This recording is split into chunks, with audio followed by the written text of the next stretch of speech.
Awesome. Well, we'll get things started here just in a few seconds. Let's give it a minute for people to kind of flow in. But I'm excited to talk about an Eastern metaverse. That's a fun topic. Something new, isn't it?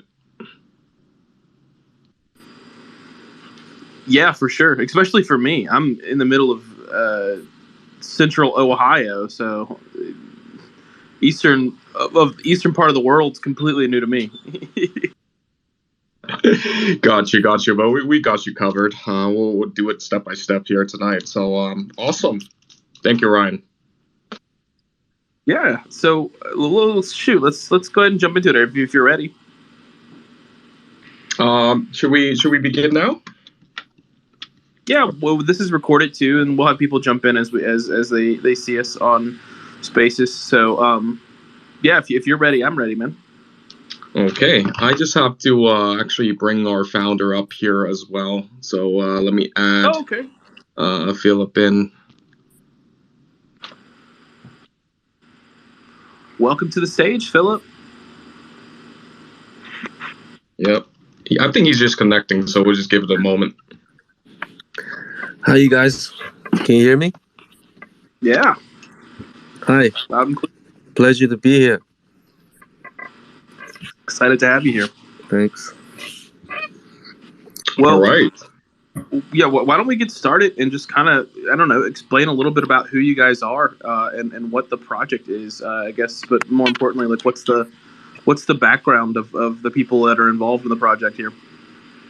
Awesome. Okay, I guess I'll first start off with just giving a little bit teaser on what Triple Dragon Club's all about. So essentially, what we are is we are an interactive project that's created for the people who are in love or curious about Oriental entertainment culture around the world. So, I mean, Ryan, you mentioned that you're very curious about the Eastern metaverse, right? This is not exactly something that I guess is very prevalent right now. I would probably up the ante a little bit to say that there's little to none. And but in fact, there's actually a lot of people who are into Eastern culture, specifically, Chinese or Japanese culture, or with the rise of K-pop, Korean culture, right? So, I mean, us Asians, we're all about the good food, the crazy rich Asian parties. If you've watched the movie, martial arts and whatnot, a lot of us grew up with it. So what we want to do is essentially just share this culture with the rest of the world. Either you're someone who've yet to interact with Oriental culture at all, or you're very experienced because you experienced it, whether you've been to Asia or you've watched a lot of Asian shows or Asian drama, etc. Right? So, I mean, what we thought that one of the best ways for us to really bring Asian culture to the world is to really do it through the metaverse, so that people can easily experience Oriental culture at any time, anywhere. So essentially, we're just here to create a new. You still with us, or did you drop out? Sorry. Did I drop out? Am I still here, guys? Hello? Potato? Yeah. Hey guys. Hello? Yep. No, I think you, Ryan. We're all loud and clear. Are we? Yeah. Okay. So I'm guessing this is Ryan's side, right? Did I ever cut off? No, you're all clear. Okay, all right. So I'll just kind of continue. I guess Ryan has to reconnect.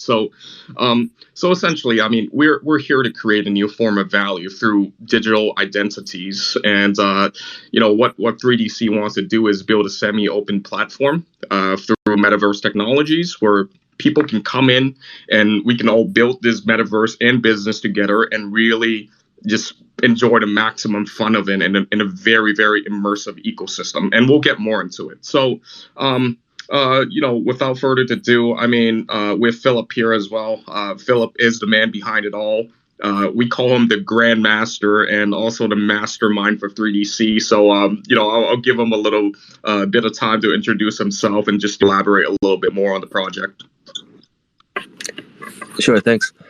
It's Felipe here. So basically, I'm a record producer in Taiwan. I have two labels that I'm running at the moment. I've been involved with a lot of TV shows in Taiwan as well. And it's been the last 2 years, I've been like very amazed by how the Web3 scene and the metaverse scene is going. And then me and my partner, and we dig in pretty deep and try to build Eastern metaverse, because there was a lot of content that came from the Western side, but to me there wasn't really too much that is unique and representing the Asian culture itself, in terms of like brands and metaverse brands. So we decided to do one ourselves. I mean, at the beginning, I mean, there was Azuki and a few that was based on the anime culture, but I don't see too much the Orient, the Mandarin, Chinese, like sort of like a bundle of the whole Eastern side, because the whole Asia is into anime. So, but we want to bundle the rest of it into it as well. So we started this Triple Dragon Club. Few about I think early this year we had like a finished structure and start releasing a lot of stuff, and yeah, and now we're heading to about to finish the whole thing and ready to launch soon. Excellent. Well, that's awesome. I love the background, and you're right. So, as someone who's ignorant to, you know, I would say that when you said like the Eastern metaverse and Asian culture, things came to mind like, oh, like Azuki and things like that. But you're right, that's an anime project, and I feel like as a Westerner, those things get lumped up all together. It probably isn't a project that has really embraced, you know, Asian culture overall. Yeah, that's right. So, like, you know, especially when we're talking about metaverse, it could be a very imaginable kind of, it could be anything, right? But to me, a lot of the Asian architects and the anime scene and the, how do you say, like all the entertainment, the stuff we do, like karaoke and all this fortune telling kind of culture, I think it's very unique. And metaverse is a place where people that's, you know, very far, and they can always visit that place anytime they want. So that's why we thought we should build an Eastern metaverse, and to show the world how amazing the Eastern culture is exactly. And in terms of the avatar approach and art as well, I think we do have a very unique Asian touch to it as well. So yeah, we can't wait to show everyone the project. Yeah, which I was going to ask. So, can you kind of explain a little bit more about the art style of the project, and maybe even kind of give us a brief explanation of is this intended to be a PFP to start off with? Yeah, we're starting off with a PFP. So the PFP art is based on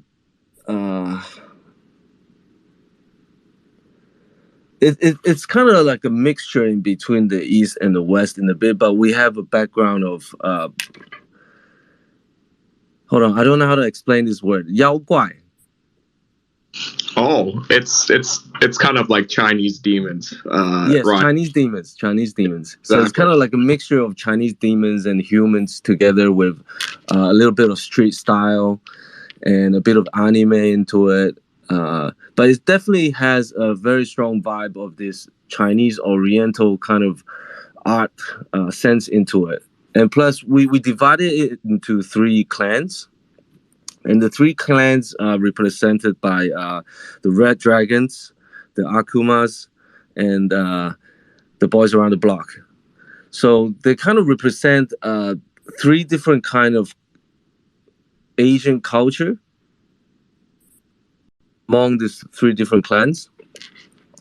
I think it's easier when we show all the logos and everything.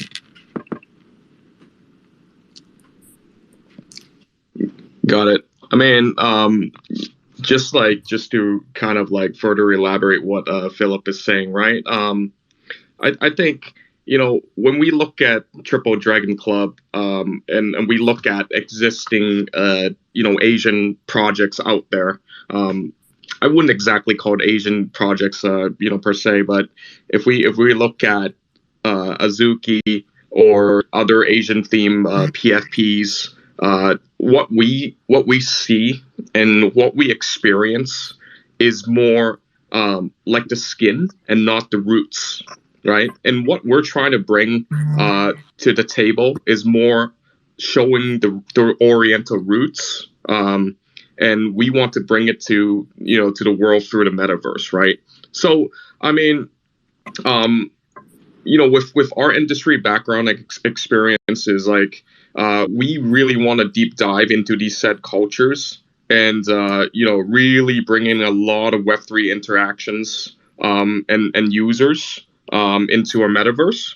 So, I mean, we're all about knowing how to be sustainable in the metaverse, right? Because we've worked a long way. It's been many months in the making where we found partners that have the same goals and concepts. So, and after all, the metaverse and Web3 is all about, integrating technology and culture, right? As evidently see that, everyone's talking about, okay, which community is strong, right? And there's always this sense of identification, I guess, like with your so-called Web3 identities. But we thought, hey, why not we create an Oriental identity? Because the whole eastern part of the world can identify with that easily. And even with people in the west side of the world, with the prevalence of, even K-pop now in the last couple of years, surprisingly, a lot more people are into Asian culture these days. So, I mean, further deep dive into the metaverse that we're building, we know the culture, and we have the partners that know the tech actually very, very well. So the metaverse company that we're working with is actually called XR Space. And we work very, very closely with them. And to give a little bit of, financial background, they actually recently got invested 100 million USD by Honghai, or Foxconn. Right, so Foxconn is actually the company that built the iPhones, and if for those in the audience that actually don't know about, so what this means is, like, we're financially prepared. This is not a project that's gonna be needing the funding from the primary proceeds or the secondary proceeds in order to make the vision come true, because we already have very strong Web2 partners backing it, right? So basically, we're ready to deploy as soon as possible, and for now, as Philip said, I mean, it will begin as a PFP, but we want to do a lot of community building, and when the community is mature, we're prepared to launch the metaverse. And what we want to do, ideally, in the long term, is we want to be the role model of Asia, and actually create a long-term viable project with an excellent metaverse product. Awesome, like the Willy Wonka of the space. Got it. Understood. That's awesome. Well, what can you kind of explain a little bit about? So Asia is like a really large, obviously, area. It encompasses so many different cultures and stuff. Do you guys have specific call outs in your all's art that kind of speaks to different kinds of culture within Asia? Like, again, not on the same level, but I remember a project recently called the Europeans, where they had different traits for different countries in Europe. Is there anything that like kind of calls to many specific areas in Asia in your all's art? Yeah, I suppose. I mean, when we say Oriental or Asians, maybe we should be a little bit careful not to use it interchangeably. But then, as Philip said, this is more of it's got, our PFP's got elements of like Chinese demons in there, but it's also got a little bit mixture of like a little bit of Western art style in there as well. So in terms of the call out that you're mentioning about, I think we're more focused on, when we say Oriental, I think we're more referring to, Chinese culture, with some little bit of Chinese mythology and legends. It's got a little bit of elements and all that. So.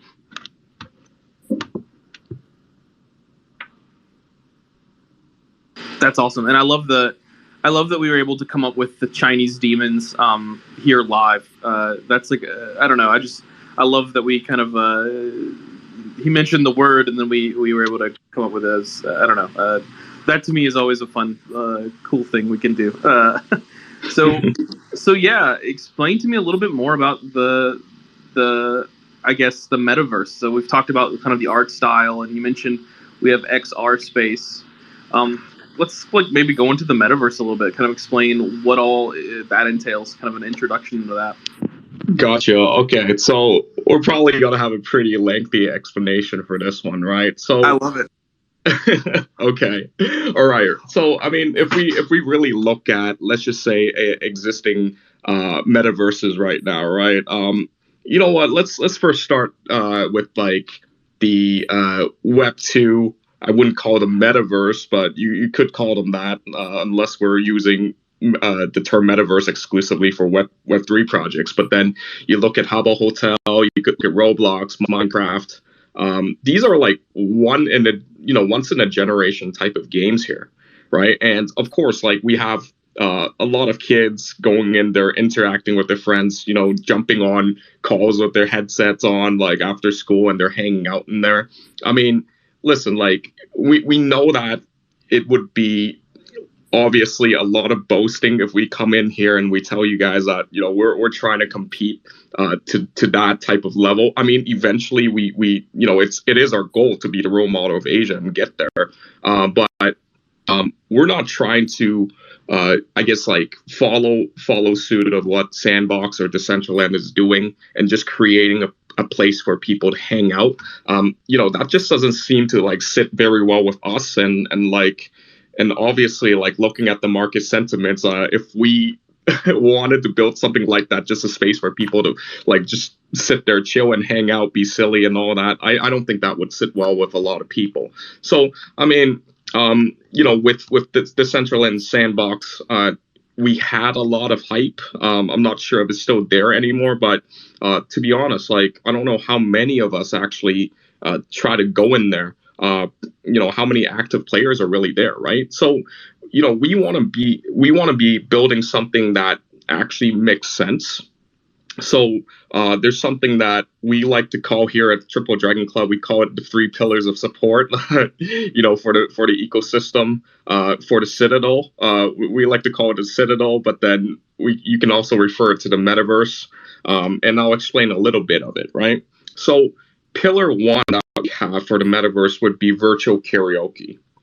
So for those of you who may not be too familiar with Asian karaoke culture, right? It's like a huge business here, right? So there's something there's actually an app on the App Store called 全民 K 歌, which is basically an app where you have hundreds and thousands of millions of people like going in there and like they're singing, right? I guess like we can sort of say that it's imagine it's kind of like TikTok, but then TikTok is like little short snippets of videos, right? But what you can do is you can actually cue songs. You can pick songs by artists. They have all the copyrights of these songs, and then like it's online karaoke virtually, right? And this is a very huge industry that already has a proof of concept and is raking in millions in Southeast Asia. So what we're thinking of how we're going to operate it, within the Citadel is actually we're going to have both, male and female talents to come abroad to our platform and sing and basically, not only our community members, but then you guys can also invite your friends and family to come in and participate and, be in the karaoke party room that's virtual and people would be performing and singing and just have fun. It's a big part of Asian culture, actually. So while this might sound very foreign to people, the proof of concept is already there in Asia. It's happening right now that people are doing that in a Web2 application. So we thought, hey, if we can implement that into our highly detailed 3D metaverse, that would be very cool, right? So, I mean, what we see is this is really a business model that will, that will attract simps and NFT holders, right? Because you'll be able to yield some kind of reward from these, right? So, briefly explaining, how this works is that this is not a metaverse that is exclusively for Web3 people, but also we're going to bring in a Web2 side of the world to come on board as users, and they'll actually be able to purchase tokens in order to participate in these features on the metaverse, right? So how usually the Web2 karaoke applications work is actually, you can swap fiat tokens fiat currency for tokens. And these tokens, you can actually buy gifts in the gift shop, and you can gift it to, your favorite singers, right? I guess for the audience to relate to that, it's like Twitch, where I believe you can buy something called bits, or maybe it's I don't know if that's sort of like a plugin or something, but I think it's like a Twitch currency. To my knowledge, right? So you can actually gift these to your favorite streamers, and they will be able to exchange those for for other rewards that are tangible. That might be tangible, or it might be monetary rewards, right? So that's the first pillar for us, virtual karaoke, and the second pillar.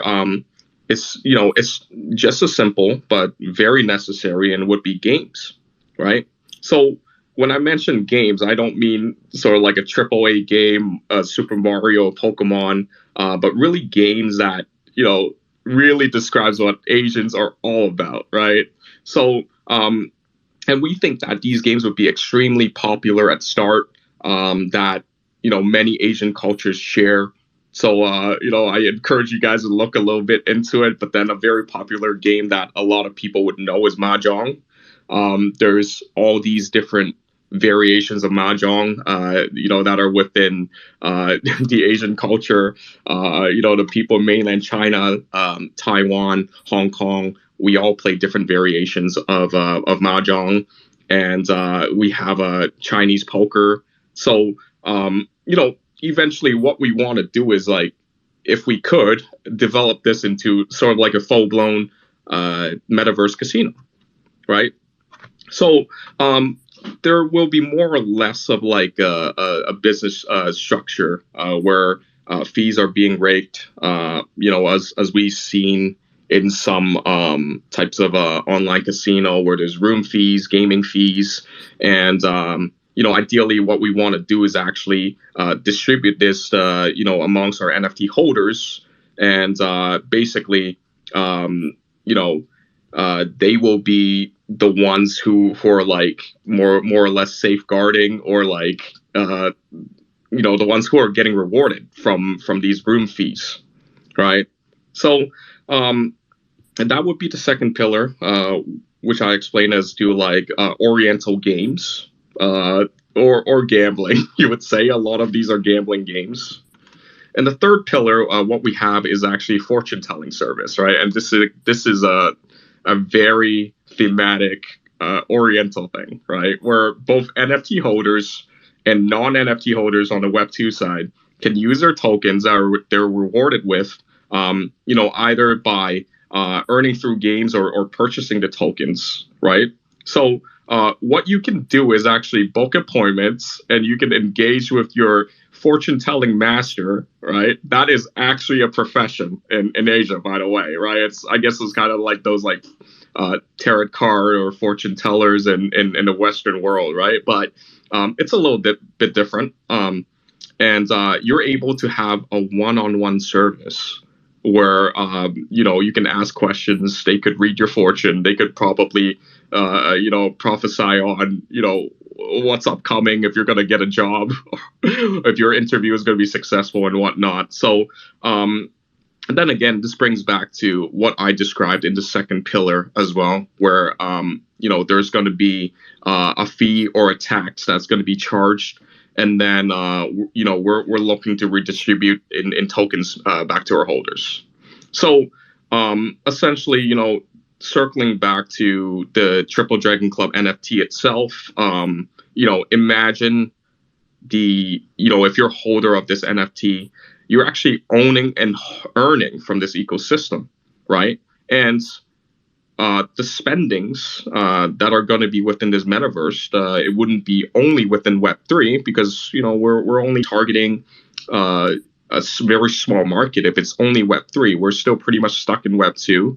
And so we're going to have a lot of spendings from the Web2 side. I think it's going to completely eclipse the Web3 side. Wow, that's you mentioned it's going to be a lot, and you're right, that's a lot. The one thing I'll note is it seems like a lot of NFT projects, when they're building out their metaverse, when they're building out the structure of what their project is, it's usually really complicated and convoluted, at least on what the function is. So maybe it's an RPG or a tactics game or et cetera, et cetera. But I've noticed that a lot of the things that you referred to are everyday things. So things that, like, my mom would do. My mom would play mahjong. Not mahjong, but solitaire, something like that. My sisters would do the TikTok karaoke kind of style thing. So, was that a strategy to try to incorporate things into the metaverse that are maybe everyday things that are kind of there to grab a larger audience? Ryan, I'm gonna have to ask a question first, right? You're in Ohio, but you're actually Asian, right? No, not at all. Okay, because you asked, you just made a crazy comment. Okay, so like a good one or a bad one? No, it's a really good one, right? So my whiteness didn't come out. I was like, oh shit. Right. So you definitely hit the spot. This is definitely something daily that, whether it's people our age or like our moms and friends and family are doing, right? Because my dad actually is, let me see how old he is, 70 years old.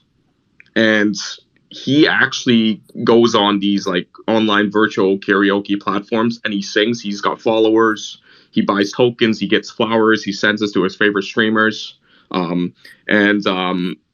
It's something that's very prevalent in Asian culture. This is not something that we're making up here. There's already a proof of concept, right? And when you're talking about games like Mahjong and all that, it's a very typical, Sunday morning to nighttime, fun exercise game / gambling event for us Asians. So you're right. You're absolutely right. This is a very prominent thing for Asians to do on a daily and weekly basis.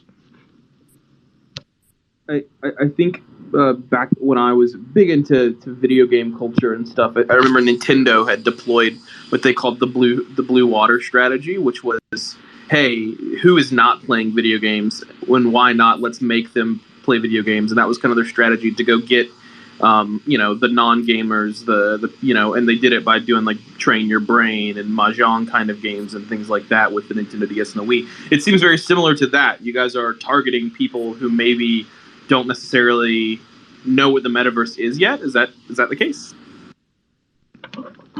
I suppose, you might be right? But then,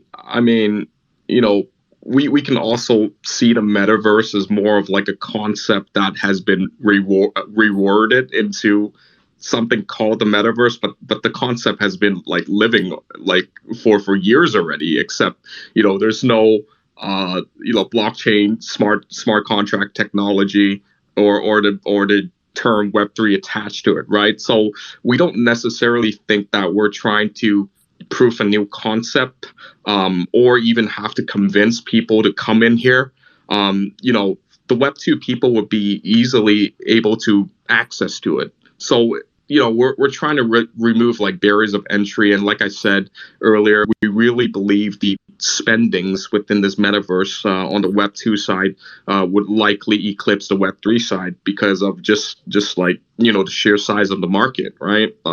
Look how small the Web3 market is compared to Web2. So, I think that should answer your question, right?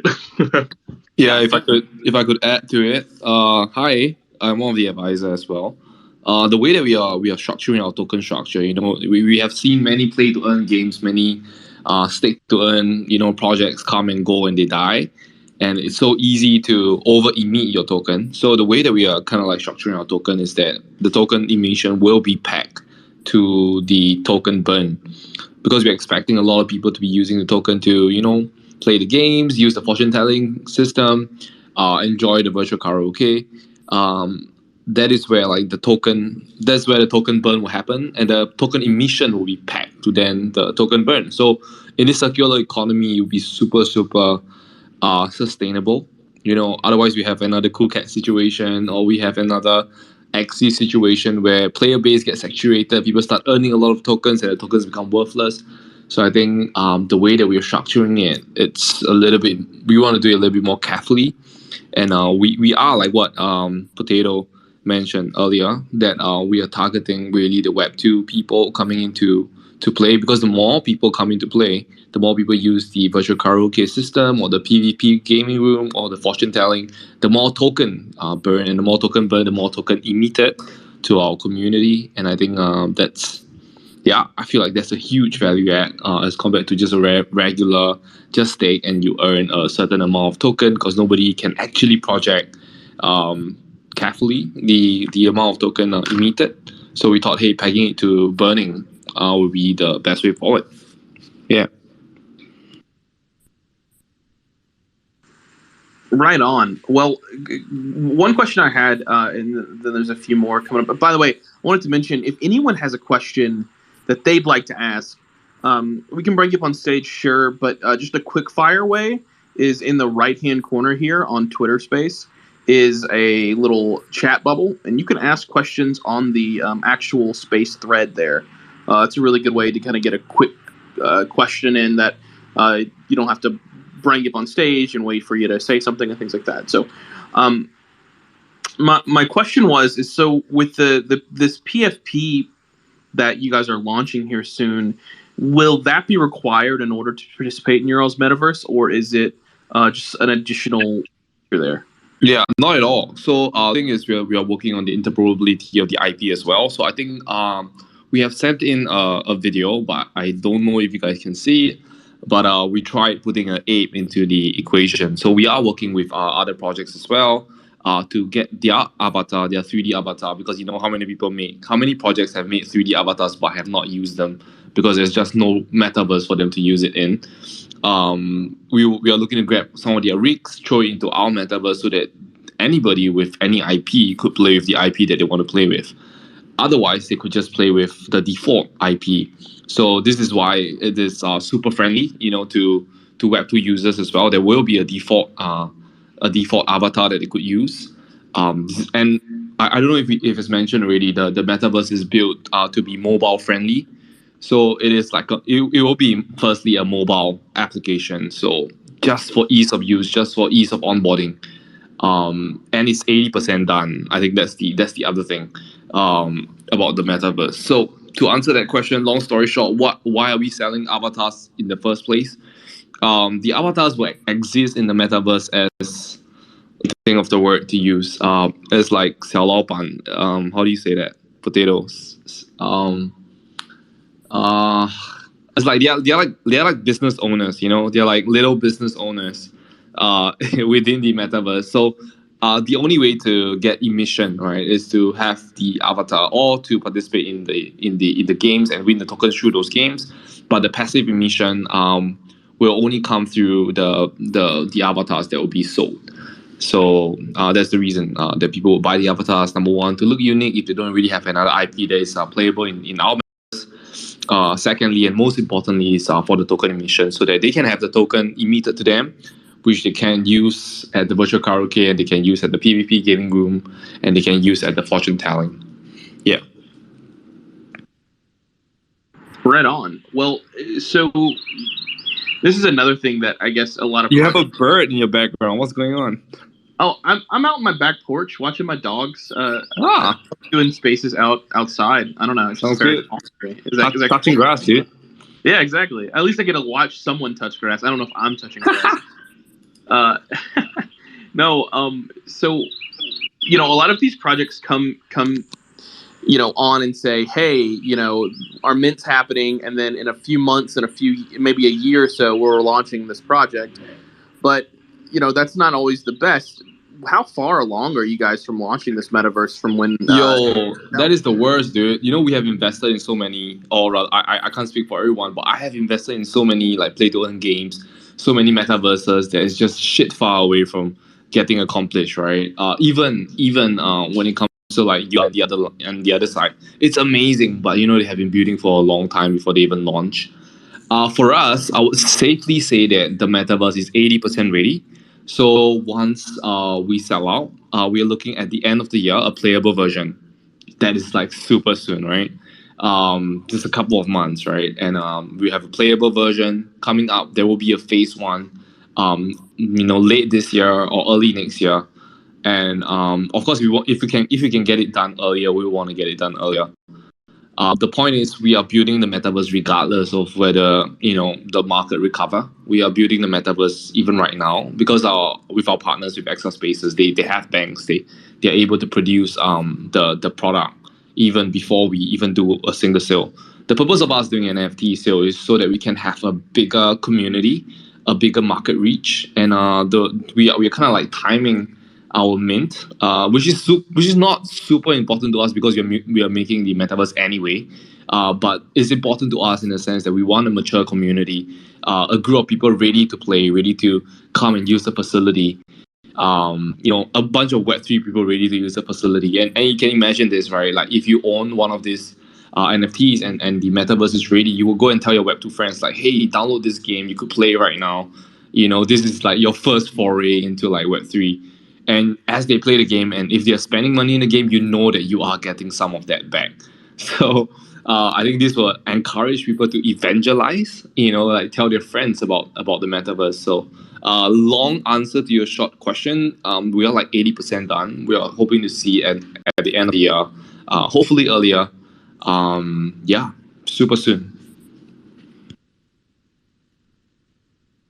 Well, that's awesome, and it's nice to see that you guys have some, or at least you personally have some shared disdain for projects that don't necessarily rug, but obviously have everyone invest very early before their projects are released. 80%, that's a great number. That's, again, that.